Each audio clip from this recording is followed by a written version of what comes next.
Assalamualaikum warahmatullahi wabarakatuh.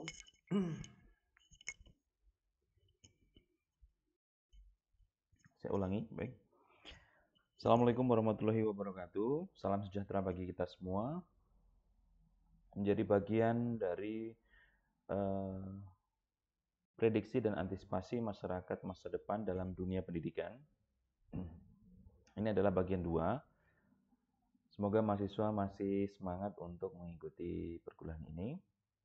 Dan menjadi bagian 2 ini adalah kita akan membahas globalisasi ini semakin kuat ya. Kita akan menyoroti bagian itu. Ini yang sebelumnya bagian 1, ini lanjutan. Istilah globalisasi asal kata global yang berarti secara umumnya ya, utuhnya atau kebulatannya. Itu global, secara semuanya gitu. Bermakna bumi sebagai satu keutuhan. Seakan-akan tanpa tapal batas administrasi negara. Dunia menjadi amat transparan serta saling ketergantungan antar bangsa di dunia semakin besar. Dengan kata lain, menjadikan dunia sebagai satu keutuhan atau satu kesatuan. Seperti itu ya, sebagai contoh, kita bisa berkomunikasi ketika kita bisa berbahasa Inggris, kita bisa berkomunikasi atau kita bisa make friends atau mendapatkan teman tidak hanya di Indonesia tetapi di Amerika misalnya, karena mereka bahasanya Inggris. Atau bahkan dari Rusia, ternyata orang Rusia itu bisa bahasa Inggris. Jadi kita disatukan dengan bahasa, kita bisa berkomunikasi dengan bahasa, tidak terbatas antara ruang dan waktu, tidak terbatas dalam administrasi wilayah kenegaraan, maksudnya seperti itu. Jadi kita bisa berkomunikasi secara real time, bisa secara hanya hitungan detik saja. Itu sudah sampai. Berbeda zaman dulu ketika teknologi belum berkembang, ketika kita ingin berbicara,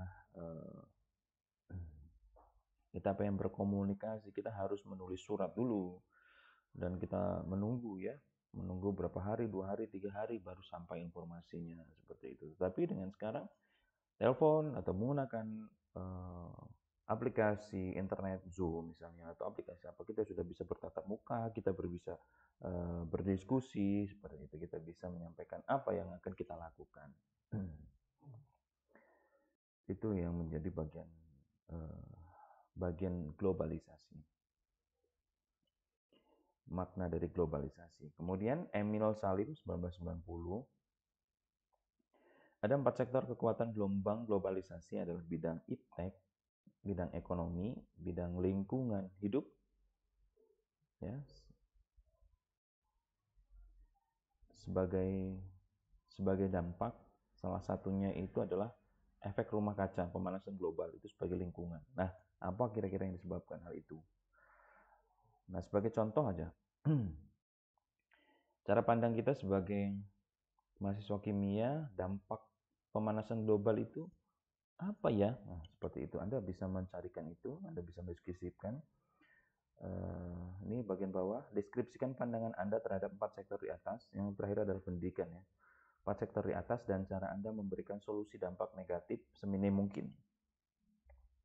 Kira-kira yang menyebabkan pemanasan global itu di dunia atau di bumi kita ini apa gitu, kalau menurut kita orang kimia. Sebagai contoh satu saja ya, hidup lingkungan misalnya kita ambil, saya ambil sebagai lingkungan hidup sebagai dampak efek rumah kaca. Itu disebabkan oleh AC. AC itu bisa menyumbang pemanasan global di bumi. Nah, kenapa bisa seperti itu? Nah, orang kimia harus tahu. Salah satu clue-nya adalah ada CFC di situ. Nah, silahkan Anda coba prediksi di situ, bukan prediksi ya, coba Anda deskripsikan dari keempatnya, bidang iptek itu bagaimana, 4 sektor kekuatan gelombang globalisasi yang terkuat, yang memiliki pengaruh yang besar itu adalah bidang ilmu pengetahuan dan teknologi.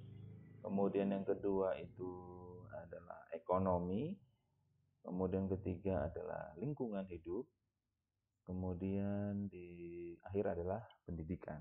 Nah, utamanya pendidikan di saat pandemi COVID ini, kita juga banyak sekali atau mau tidak mau, suka tidak suka, kita menggunakan teknologi sebagai sarana untuk proses pembelajaran, untuk berdiskusi, untuk berkomunikasi, untuk transfer of knowledge, untuk uh, apa namanya banyak sekali terkait dengan pendidikan, untuk menimba ilmu dan lain sebagainya. Berikutnya adalah perkembangan iptek. Kita akan melihat perkembangan iptek. Globalisasi perkembangan ilmu pengetahuan dan teknologi dapat berdampak positif dan negatif. Ada dua belah mata pisau, yang positif dan negatif. Tergantung pada kesiapan bangsa beserta kondisi sosial budayanya untuk menerima limpahan informasi atau teknologi tersebut. Ketika perkembangan teknologi kita bisa menggunakan teknologi itu, maka teknologi akan membantu. Nah, sebagai contoh. Tetapi apabila teknologi itu berkembang, kita tidak bisa mengikutinya, maka kita akan menjadi dampak yang negatif. Artinya kita tidak bisa mengikuti perkembangan. Sebagai contoh, beberapa waktu lalu dilaksanakan pendidikan profesi guru. Jadi Bapak Ibu guru kita, guru-guru saya, guru-guru kita semua itu tidak bisa menggunakan mouse, ya. Itu tidak bisa menggunakan mouse sama sekali. Padahal itu hanya untuk mengisi jawaban A, B, C, D, E, itu hanya memilih saja. Jadi menggunakan mouse begini, ya, menggunakan mouse untuk memilih. Nah, mereka itu tidak bisa. Mereka tidak bisa menggunakan mouse ini. Ada yang waktu itu diangkat. Jadi untuk mengarahkan kursornya itu mouse-nya diangkat begini. Nah, seperti itu. Apakah itu salah dari guru tersebut? Oh, tidak. Karena Bapak Ibu guru tentunya itu adalah mengikuti zaman sebelumnya, sebelum teknologi berkembang. Mungkin Bapak Ibu kita tidak sempat untuk belajar karena sibuk. Salah satu selain beliau mengajar adalah mengurus kita sebagai anaknya yang rewel mungkin pada saat itu, jadi tidak bisa membaca buku lebih lama gitu atau yang lain sebagainya itu, dan mereka lebih care atau peduli terhadap Anda dulunya masih menjadi anak seperti itu. Nah, mau tidak mau yang harus dilakukan sebagai anak atau Anda sebagai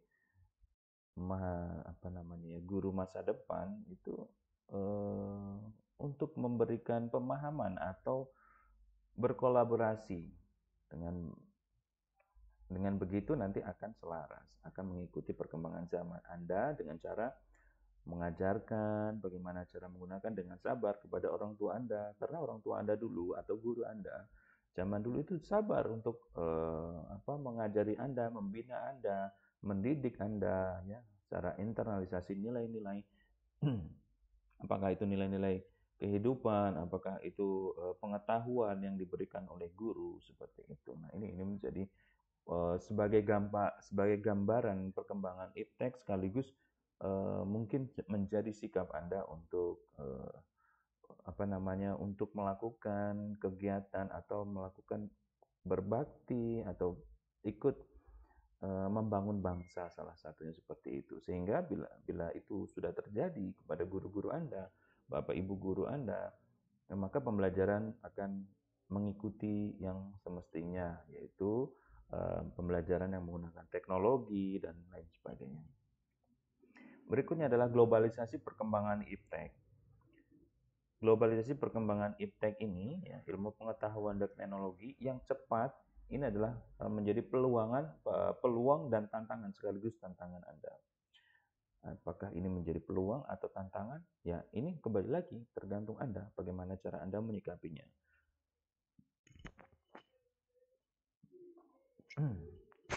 Anda harus berpandangan bahwa ini menjadi peluang, maka Apa yang harus Anda lakukan? Nah, itu menjadi PR Anda atau yang harus Anda lakukan. Terbuka peluang bagi kita untuk mengikuti perkembangan iptek tersebut secara dini. Sebaliknya, apabila masyarakat belum siap menerimanya, maka akan berubah menjadi tantangan. Nah, seperti itu.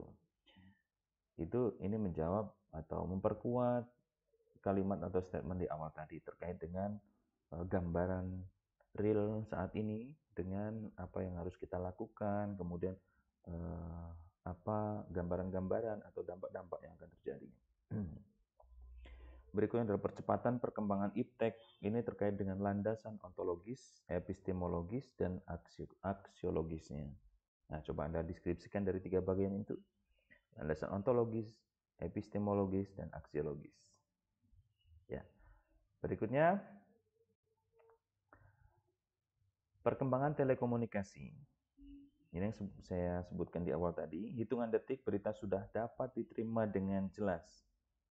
Baik bentuk komunikasi langsung, verbal ataupun non-verbal, dikenal sebagai komunikasi antar pribadi, interpersonal communication, baik komunikasi antar orang, ya, diadic communication, maupun komunikasi dalam kelompok kecil, small group communication, dengan ciri pokok adalah dialog antara pihak yang berkomunikasi.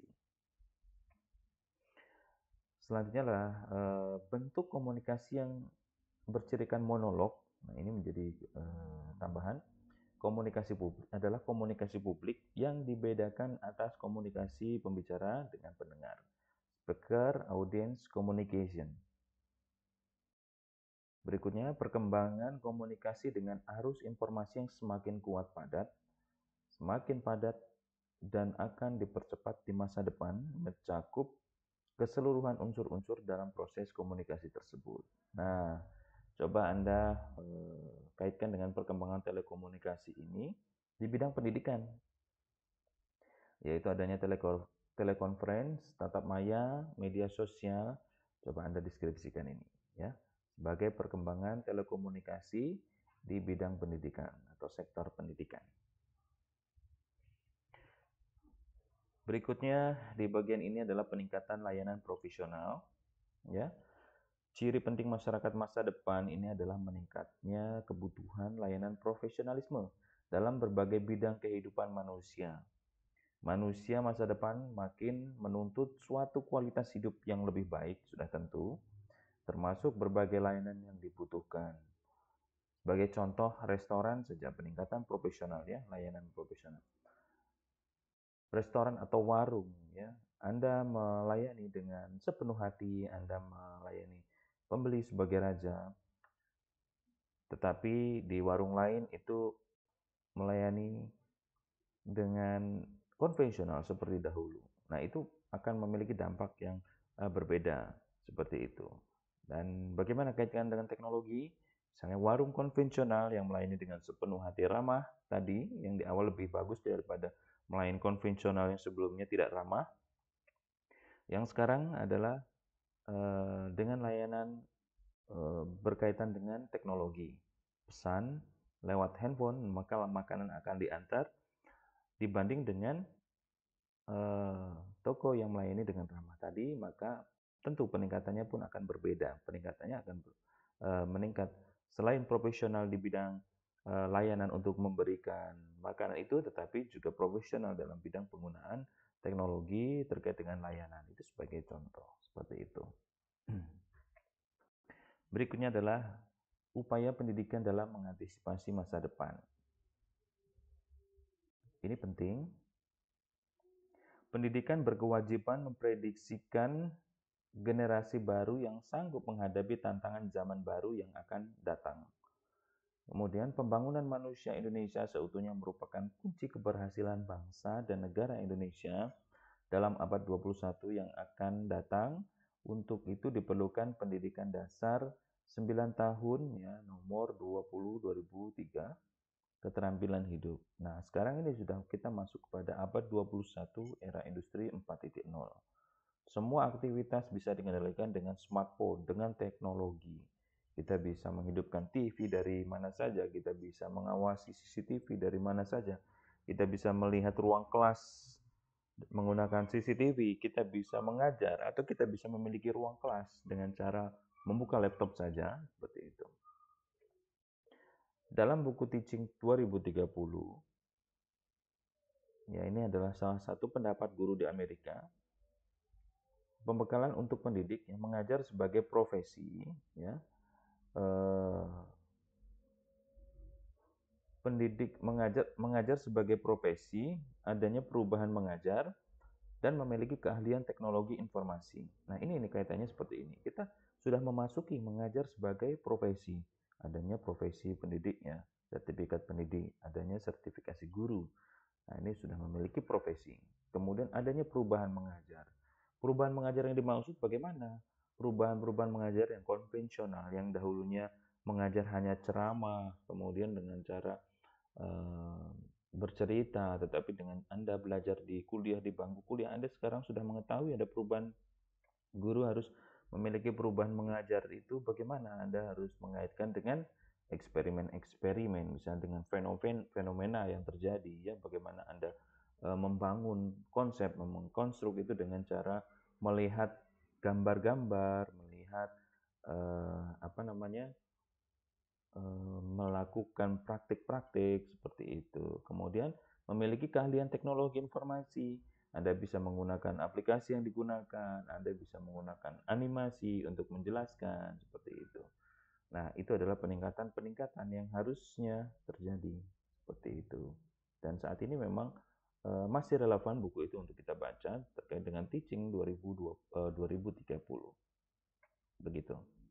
Nah, sebelum kita lanjut, kita akan coba melihat dulu cuplikannya sebuah video pendidikan di Indonesia. Kita akan melihat dari ini saya mengupload video yang sebelumnya nanti untuk saya share kepada mahasiswa. Kita melihat bagian ini ya, pemerintah siapkan pola pendidikan masa depan. Kita akan lihat.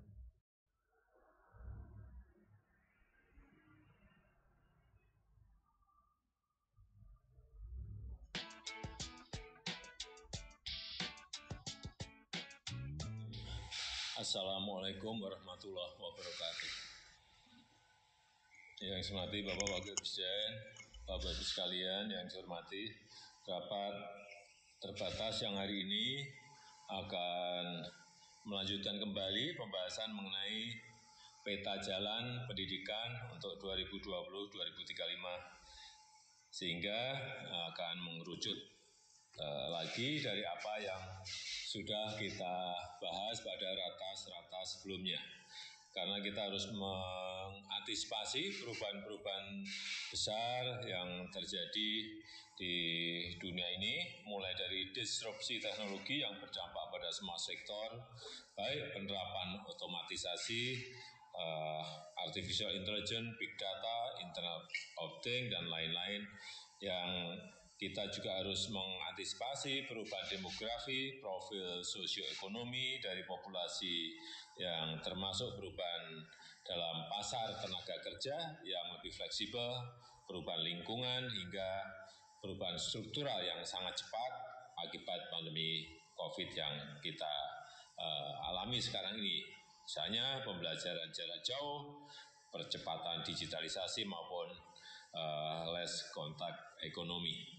Banyak negara di dunia sudah mulai mengadaptasi sistem pendidikan mereka, baik itu pendidikan prasekolah, pendidikan dasar, menengah, vokasi, dan perguruan tinggi untuk memenuhi kebutuhan perubahan besar yang ada.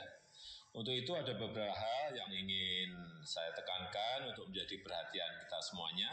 Yang pertama, karena cara bekerja pada masa depan akan jauh lebih berbeda dengan yang kita alami hari ini, maka pembentukan SDM yang unggul di masa depan tidak bisa lagi berdasarkan perkembangan ilmu yang dibentuk berdasarkan tren masa lalu, tapi tren masa depan.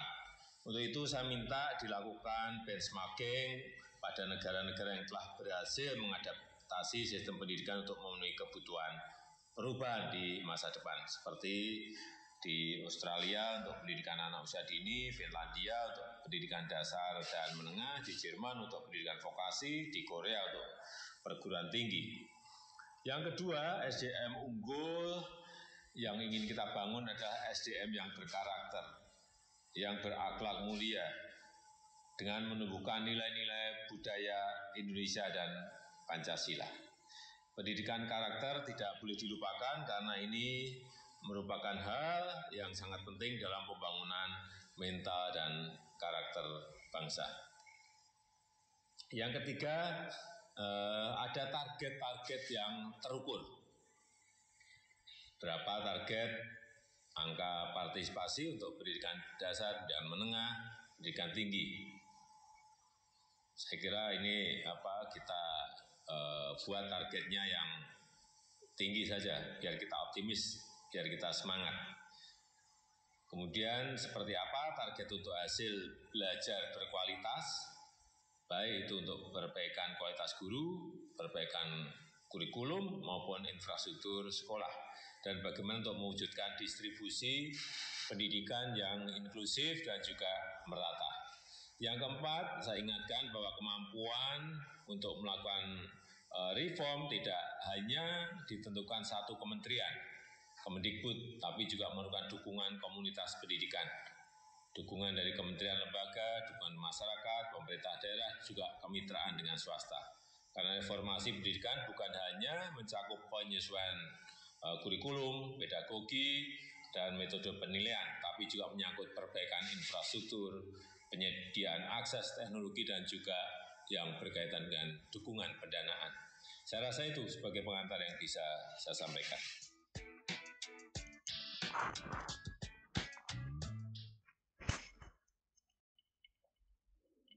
Ya, baik. Selanjutnya kita melihat video teknologi masa depan yang akan terjadi kira-kira. Sebentar, kita akan lihat.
Ya, kita telah melihat betapa hebatnya ya teknologi itu.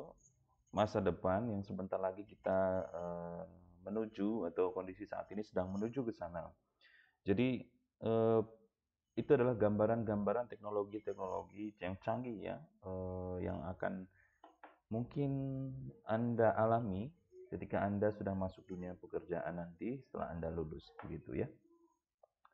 Nah, berikutnya adalah apakah hal tersebut itu teknologi yang sebegitu canggih itu akan menggantikan manusia atau teknologi sebagai alat bantu seorang pendidik seperti itu. Lalu kita akan coba mendengarkan eh, menteri menteri pendidikan saat ini ya,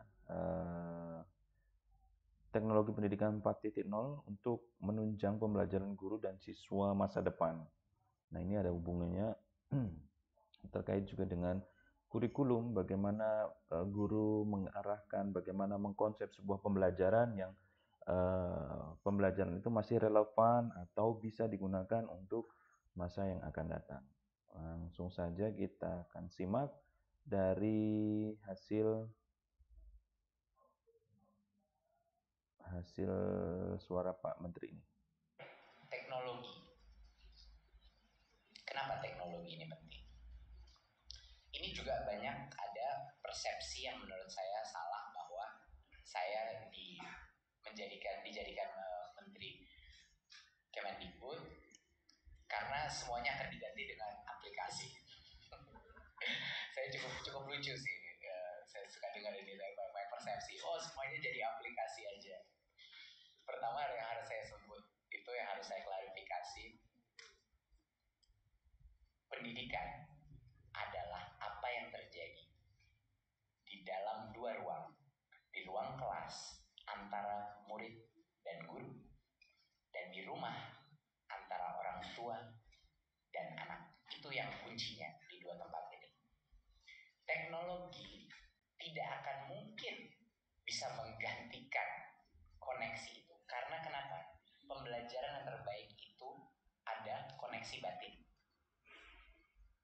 Murid dan guru yang terbaik itu bukan seberapa banyak informasi yang dia tahu, seberapa banyak dia hafal, tapi yang punya koneksi kebatinan terkuat. Karena baru dari situlah tertimbul rasanya percaya atau trust, baru itu anak bisa belajar. Nah, teknologi yang kita akan selenggarakan, yang akan kita berdayakan, itu adalah pendopong, itu adalah membantu apa yang terjadi di dalam ruang didik ini untuk meningkatkan kualitas pembelajaran di ruangan itu, bukan untuk menggantikan, karena tidak mungkin digantikan. Saya dari bidang teknologi dan saya bisa bilang kayak gitu, itu 100% yakin tidak akan bisa. Jadi teknologi itu untuk apa? Teknologi itu untuk satu, efisiensi. Efisiensi itu dalam arti apa? Budget, anggaran, dan yang kedua efisiensi waktu. Apapun yang halnya sifatnya administratif yang bisa dilakukan oleh teknologi itu akan memotong anggaran dan memotong waktu pekerjaan itu jadi sangat pendek. Kedua, apa benefitnya teknologi? Transparansi. Semua kebijakan, semua aturan, semua kurikulum, semua hal yang dikerjakan pemerintahan itu harus berbasis data. Tapi kalau datanya tidak tepat, kalau datanya tidak terstruktur, kalau datanya tidak real time, kita tidak akan bisa mengambil keputusan yang baik dan tepat. Teknologi memberikan kesempatan untuk kementerian kami untuk memberikan data yang integritasnya lebih tinggi, lebih banyak data, lebih signifikan secara statistik, sehingga kita bisa mengambil keputusan yang lebih matang dan yang tepat sasaran. Dan yang ketiga, apa kehandalannya teknologi? Teknologi bisa memberikan fleksibilitas. Tanpa teknologi tidak bisa ada namanya personalisasi. Tanpa teknologi tidak ada yang namanya segmentasi. Jadi kalau area tertentu membutuhkan yang tertentu, sekolah tertentu membutuhkan yang sedikit berbeda, dengan teknologi mereka bisa semuanya mendapatkan manfaat yang sama, akses yang sama, tapi mungkin konten yang berbeda. Teknologi membuka jalan untuk bisa customization, kearifan lokal, bisa sekolah-sekolah yang ingin fokus kepada tema tertentu dan yang lain fokus pada tema yang lain. Dan yang terakhir adalah transparansi keuangan dan penggunaan anggaran. Disinilah dimana teknologi bisa bermain peran yang sangat baik untuk memastikan bahwa tadi yang Pak Pimpinan bilang 20% APBN itu bukan cuma sen tapi deliver. Dan itu hal yang banyak yang ditunggu-tunggu para kepala sekolah dan para guru-guru kita, bahwa mohon yang sebenarnya dana itu bisa kami gunakan dengan baik dan benar.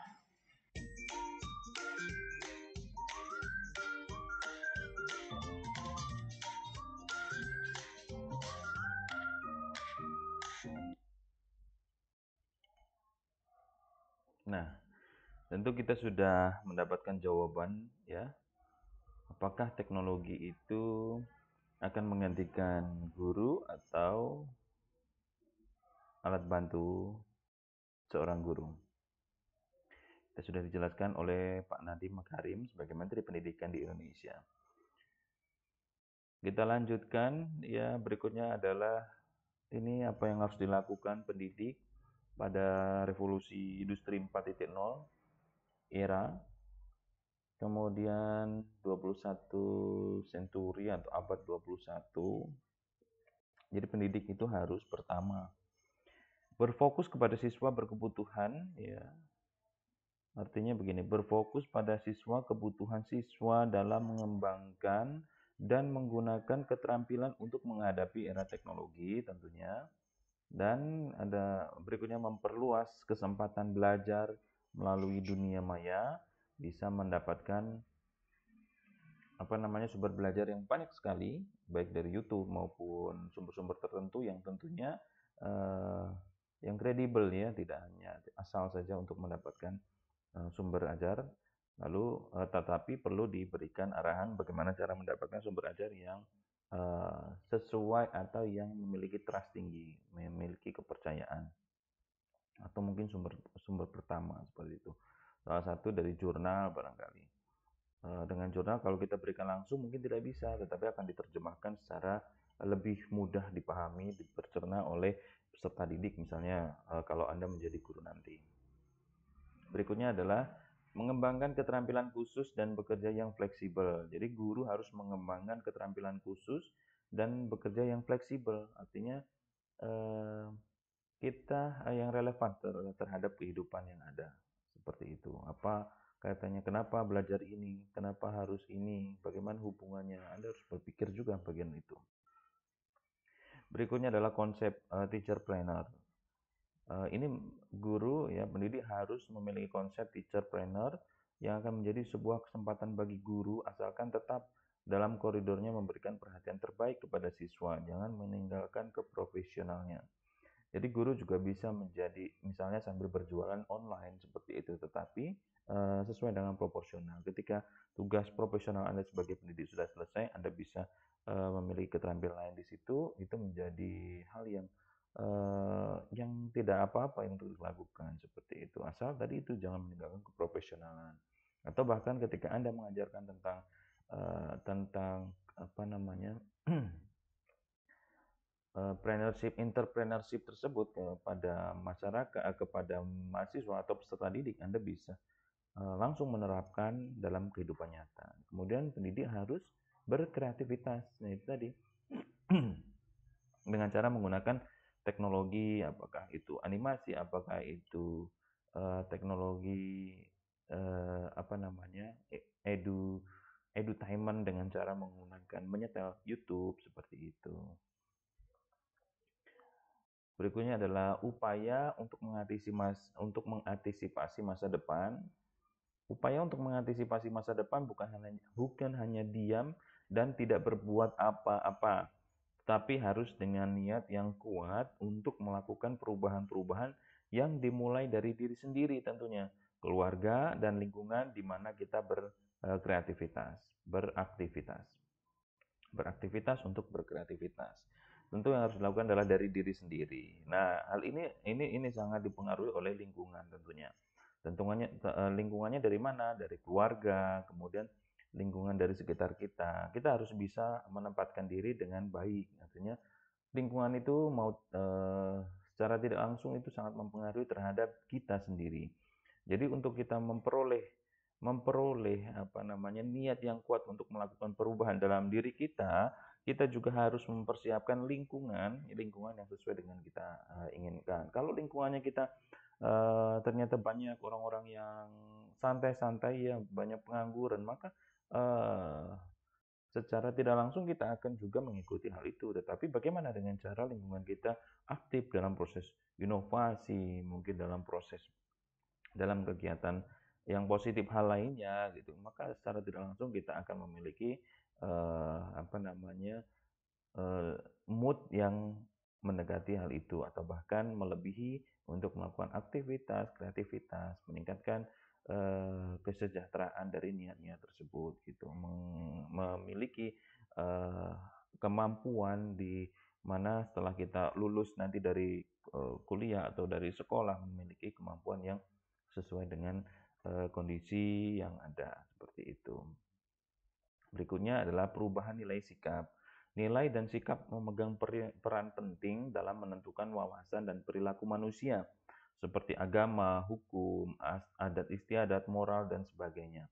Dari nilai-nilai itu yang terkandung dalam nilai-nilai Pancasila salah satunya ya, dan sikap. Bagaimana kita harus bersikap di situ, bagaimana agama kita mengajarkan. Jadi tidak boleh meninggalkan nilai-nilai leluhur yang sudah ada, tetapi mungkin tanpa harus melakukan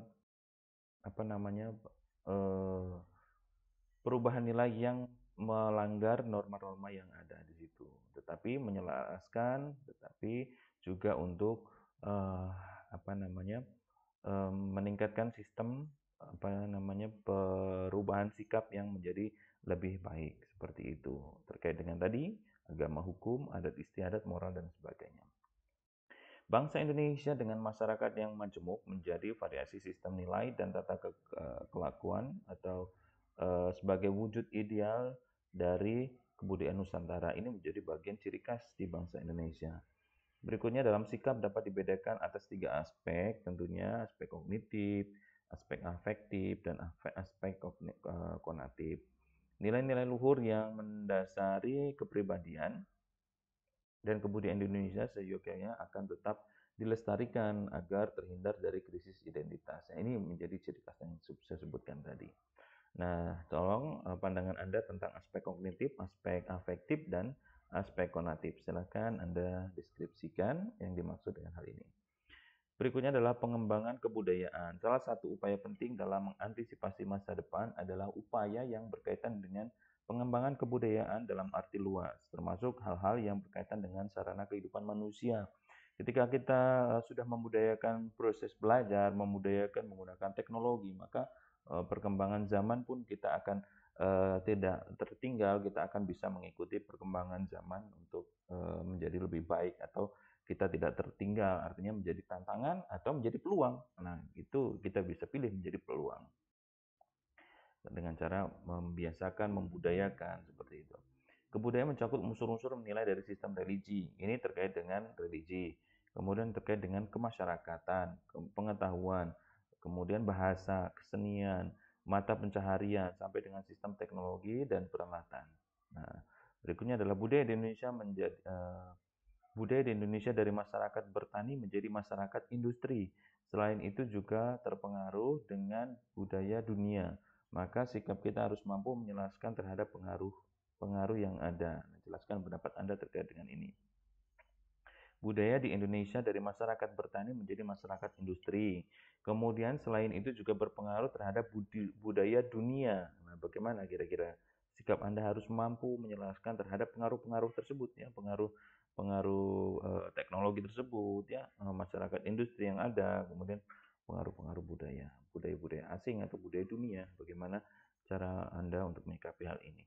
Berikutnya di bagian 17, pengembangan sarana pendidikan, ini juga penting. Pengembangan sarana pendidikan sebagai salah satu prasyarat utama untuk menjemput masa depan dengan segala kesempatan dan tantangannya. Menurut Santoso S. Hamijoyo, 1990, mengemukakan 5 strategi dasar dalam era globalisasi. Pendidikan untuk pengembangan iptek, ya, pendidikan untuk pengembangan iptek, pendidikan untuk keterampilan manajemen, bahasa asing untuk perdagangan, politik, dan lain sebagainya. Kemudian pendidik untuk pengelolaan kependudukan, lingkungan, keluarga berencana, kualitas kehidupan manusia. Berikutnya adalah pendidikan untuk pengembangan sistem nilai untuk persatuan bangsa. Pendidikan meningkatkan mutu kependidikan dan pelatihan atau keterampilan baik formal maupun non-formal.